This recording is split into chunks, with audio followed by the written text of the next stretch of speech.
자, 이번에는요, 네. 코로나 네. 19 네. 국난과 관련해서 좀 얘기를 해볼까요? 네. 화제를 좀 바꿔서요. 네. 이 코로나 19 국난 극복을 하기 위해서는 아무래도 지도자의 역할이 굉장히 중요할 것 같아요. 그래서 이 네. 코로나 19 국난 극복을 위해서는 네. 지도자의 역할과 덕목 어떤 게 가장 중요하다고 보십니까? 첫째는 이제 숨김이 없어야죠. 숨김, 정직해야 된다. 정직해야 되고, 그 다음에 이제 관계자들하고 소통이 잘 돼야 소통, 되고. 정직과 네, 소통. 네, 소통. 그 다음에 이제 이 정직과 소통을 통해서 이루어진 것들을 그 다음 어떤 행동을 할 것인가 하는 그런 네. 그 계획성이 또 있어야 된다고 생각합니다. 정직과 소통과 네, 네. 계획. 네. 네, 그런 그렇군요. 측면에서 저는 우리 문재인 정부가 잘 해왔어요. 네. 왜냐하면 코로나 발생 초기에 전 세계에서 두 번째로 확진자가 많이 나왔지 않습니까? 네. 그랬는데 뭐 야당은 뭐 국경을 봉쇄해라, 공항을 폐쇄해라 그랬잖아요. 네네네. 그거 안 하고 다 했잖아요. 네. 그런 것들이 더욱 빛나는 것 같아요. 네. 그렇군요. 그런 그 코로나 대응을 잘한 것을 외국에서는 잘했다고 하는데 네. 국내 그 야당이나 또는 그 일부 잘못된 사람들이 코로나 대응 잘못하고 있다. 또 언론도 또 그걸 또 잘못한 것처럼 이렇게 보도하는 그런 언론들이 있다 보니까 보수 언론은? 네, 그렇죠. 그러니까 우리 국민들이 생각할 때는 야 이게 뭐 지금보다 더 확 줄일 수 있는데 잘못한 거야?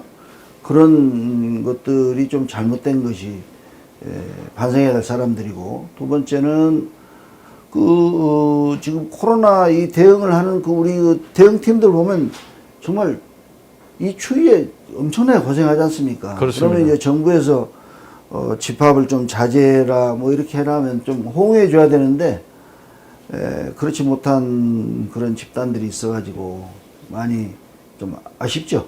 네, 이제 우리가 과학적이고 좀 객관적인 평가를 할 필요가 있는데 K방역의 성과와 관련해서 말씀하신 대로 미국하고 비교하면요. 미국이 이제 확진자가 2천만 명이 넘었지 않습니까? 그러니까요. 그리고 사망자가 35만 명을 넘은 그런 상황인데 우리 같은 경우는 뭐 거기에 비하면은 뭐 1,000명 정도니까 그렇죠. 어마어마한 큰 차이가 있는데도 불구하고 K방역에 대해서 국민들은 대부분 긍정적으로 평가를 하는데 특히 이제 야권에서 그렇죠. 굉장히 부정적으로 이 부분에 대해서 폄하를 하는데 그런 부분은 좀 객관적으로 좀 평가를 할 필요가 있는 것 같고요. 그렇죠. 같은 맥락에서 과연 백신 수급과 관련해서도 논란이 많았는데 백신 수급은 잘 한 거예요? 어떻게 된 거예요?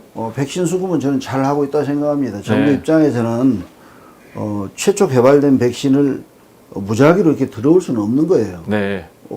백신을 맞아가지고 부작용이 생기면 어떻게 합니까? 안전성을 검증해야 된다는 얘기죠. 안전성도 좀 어느 정도 확인해야 되고, 네. 그 다음에 코로나 이 발병률이나 이런 거 추이도 좀 봐야 되고, 네. 이렇게 해서 이제 필요한 양을 이렇게 확보를 해야 되는데, 야당 엊그제 임시국회 하면서도 질문하는 거 보니까 무조건 충분한 양을 안 했다. 그 충분한 근거가 뭐냐 해도 제대로 답변도 못 하면서 우리 정 총리께서 이제 역질문을 잘 하시더만요. 네. 그래서 저는 이제 야당한테 바라는 것도 그거죠. 그냥 잘못했다고 할 것이 아니라 이런 부분은 잘못됐으면은 구체적인 데이터나 이런 걸 제시하면서 이렇게 해라 하고 방향 제시를 해야지 그냥 정부에 흠집 내고 그런 식으로 이제 지적하는 건 저는 아주 잘못됐다고 봅니다. 이제 코로나 극복 관련해서 크게 세 가지 요소가 중요한 거 아니겠습니까? 하나는 방역, 두 번째는 백신, 그리고 세 번째는 치료. 그렇죠. 근데 이미 이제 방역과 관련해서는 K방역은 세계가 인정하는 그런 수준으로 가 있는 거고, 이제 백신과 관련해서는 기본적으로 집단 면역을 형성하기 위해서는 전체 국민 한 60% 정도가 백신을 접종을 해야 되는데 지금 우리 정부가 5,600만 명분을 확보를 했지 않습니까? 그러면 그렇죠. 우리 전체 인구를 넘어서는 그런 부분인데 충분한 그런 물량이 아닌가요? 충분한 물량으로 저는 더 충분한 물량이라고 생각합니다. 왜냐하면 또 이 백신이 또 이제 확보해 놨다가 적기에 이 투여를 하지 못하는 그런 어떤 비싼 돈 들여가지고 국민 세금으로 사들여 폐기시켜야 되잖아요. 그래서 이런 것들은 정부에서 이 구체적인 데이터를 가지고 하는 것을 잘한 건 잘했다고 해줘야 되는데 잘하는 건 잘한다고 그렇죠. 인정을 해줘야 된다. 그렇죠. 무조건 자기 개념적인 주관적인 생각으로 모자라게 했다, 더 해야 된다. 심지어는 계약 현황을 공개를 하는데 그거는 공개를 못 하게 돼 있더만요. 그렇죠. 그건 네. 뭐 계약의 원칙이라는 게 그러니까요. 있으니까요. 예, 예. 당사자주의니까. 네, 그렇죠. 그건 뭐 공개할 수 있는 계약이 있는가 하면 말씀하신 대로 공개를 해서는 안 되는 계약도 그렇죠. 있는 거니까요. 네, 제가 예. 볼 때는 뭐 계약의 원칙을 지켜주는 게 좋을 네. 것 같고 그리고 또 지금 정치권의 최대 이슈 중에 하나가 사면인 것 같아요. 네. 이명박 박근혜 두 전직 대통령의 사면. 네. 이 문제에 대해서는 윤 의원님께서는 어떻게 생각을 하세요? 찬성 반성? 저는 찬성하는 반대. 입장입니다. 아, 찬성. 찬성합니다. 왜냐하면 왜 찬성하세요? 왜냐하면 지금 우리 특히 정치판이 이제 여야로 해서 극렬하게 대립하고 있지 않습니까? 그렇죠. 거기에 따라서 또 국민들도 또 대립돼 있고. 네. 그러면 이제 금년에는 이제 코로나 방역도 좀 방역과 치료도 성공적으로 해나가면서 네. 국민 통합이 좀 돼야 된다고 생각합니다. 국민 통합. 네, 그렇죠. 근데 그거를 대통령께서 갑자기 느닷없이 사면 얘기를 꺼낼 수도 없는 것이고 네.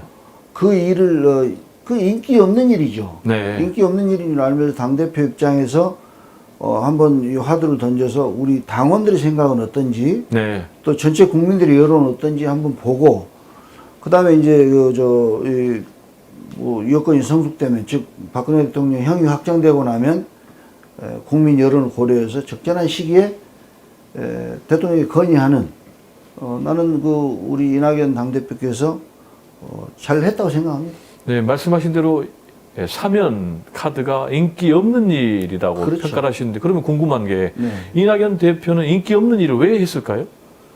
국가 전체를 보고 하는 거죠. 국가 전체. 어째 지도자 될 사람이 인기 있는 일만 하면 되겠습니까? 네. 그건 저는 아니라고 봅니다. 그럼 이제 이 사면 카드가 네. 정치 발전 말씀하신 대로 국민 통합에 도움이 되는 문제일까요?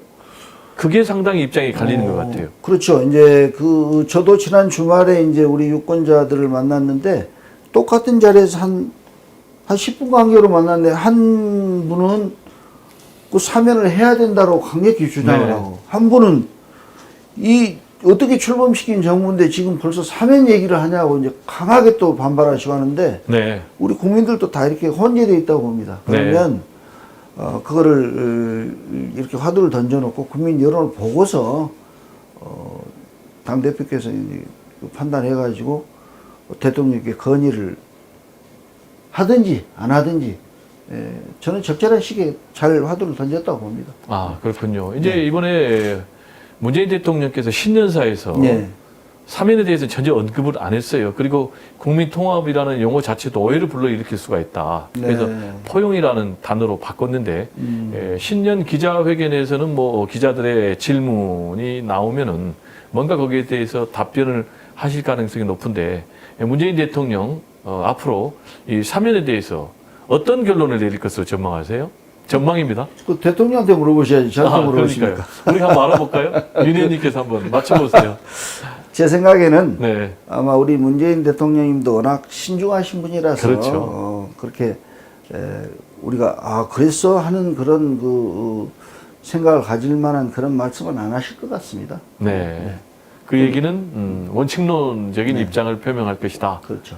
그렇군요. 네. 네. 상당히 매우 민감한 문제이기 때문에. 그럼요. 네. 자, 그럼 이제 지금부터 우리 윤 의원님의 지역구 얘기를 좀 해보겠습니다. 예, 예. 아까 잠깐 얘기했지만은 우리 윤 의원님 지역구가 해남 진도 완도인데 그렇습니다. 전국에서 가장 경지 면적이 가장 넓다면서요? 네, 해남이 이제 경지 면적이 가장 넓죠. 네. 그리고 해남이 경지 면적이 강원도 수준인 걸로 알고 있습니다. 강원도와 그래요? 같이 맞먹는. 오, 그래서 그렇군요. 이제 대표적인 이제 농업군이고 또 이제 삼면이 또 바다로 돼 있으니까 네. 완도 같으면 사실 사면이 바다죠. 네. 사면이 바다고 그래서 이제 어업이 또 이렇게 많이 활성화되어 있고. 네. 그렇습니다. 예. 지금 이제 누구나 1호 법안이 중요하지 않습니까? 네, 특히 네. 이제 윤 의원님 같은 경우 네. 이번에 21대 총선에 국회에 입성을 하셨으니까 네. 내놓으신 1호 법안도 네. 농민 그렇습니다. 또 농가 소득 안정 발전 그런 걸 위한 것이죠. 네, 네. 어떤 거죠 법안이? 제가 이제 발의한 1호 법안이 이 농산물 최저가 보장제인데 네. 제가 이제 그 지역에서 퇴직하고 한 10년간 살면서 보면 이 농산물 가격이 늘 등락을 반복합니다. 그렇죠. 풍년이 들면 농민들은 이제 가격이 오를 것이라고 기대를 안 해요. 풍년이 들면 또 값이 떨어져요. 그렇죠. 흉년이 들면 외국에서 또 수입을 해와요. 네. 그래서 농산물 가격이 농민들이 이제 미래를 설계하는 그런 데 필요한 안정된 가격이 형성이 안 되는 거죠. 그래서 네. 이제 이 농산물 최저 가격 보장제 그것이 가장 시급하다 해가지고 그런 것들을 제가 이제 1호 법안으로 네, 입법을 했죠. 예. 그런데 이제 농산물 최저 예. 가격 보장 제도를 말씀하셨는데 네. 농산물 최저 가격 보장이 어려운 경우에 예. 그런 경우에는 이제 농작물 수입 안정보험과 연계를 하자. 예, 그렇죠. 그래서 예. 농업재해보험으로 대체해서 지원해주자라는 예. 그런 주장을 유니언께서 네, 하고 네, 계세요. 네. 구체적으로 네, 네, 어떤 네. 내용입니까? 그러니까 이제 정부에서 최저 가격을 보장하려 그러면 특히 지금처럼 이제 코로나 이 전염병 때문에 정부 재정이 적자로 지금 많이 운영되고 있지 않습니까? 네. 이 농산물 최저 가격 보장제를 하려고 그러면 정부 예산이 많이 들어가야 돼요. 네. 근데 이럴 때 이제 방금 말씀하신 그런 보험이나 이런 것들을 이용해서 네.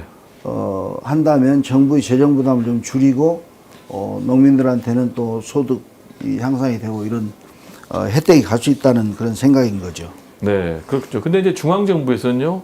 네. 네, 과잉 생산 또 그리고 재정 소요를 네. 이유로 지금 상당히 좀 어려운 입장을 표명하고 있는데 네. 이 문제는 어떻게 극복할 수가 있을까요? 그 부분도 이제 이해는 됩니다. 그런데 우리 그 한우 자조금 협회라는 게 있습니다. 아, 그래서 그렇군요. 이제 농산물도 이제 장목별로 자조금 협회를 구성을 해서 네. 제가 농식품부에도 그 사항을 요구를 했고 농식품부에도 그 사항을 검토를 하고 있습니다. 그래서 자조금 협회를 형성을 해서 생산량을 좀 조절을 해야 됩니다. 생산량을. 예, 예. 네. 그 생산량을 조절한다는 게 이제 보면 소농들은 자기 가족들이 하는 그런 정도의 수준의 소농들은 사실 별 문제가 안 되는데 네. 대농들이 있습니다. 네. 이제 요즘 코로나 때문에 이제 외국인 노동자가 못 들어오고 하는 게 있지만 그 대단위 면적에다가 이제 농기계를 이용하고 외국인 노동자를 이용해서 이제 대규모 경쟁을 하는 사람들은 좀 이렇게 자조금에 들어오게 해서 네. 생산량을 좀 조절을 하지 않으면 네. 이게 이제 좀 어렵죠. 그래서 그런 걸 그렇군요. 해야 된다는 거죠. 예.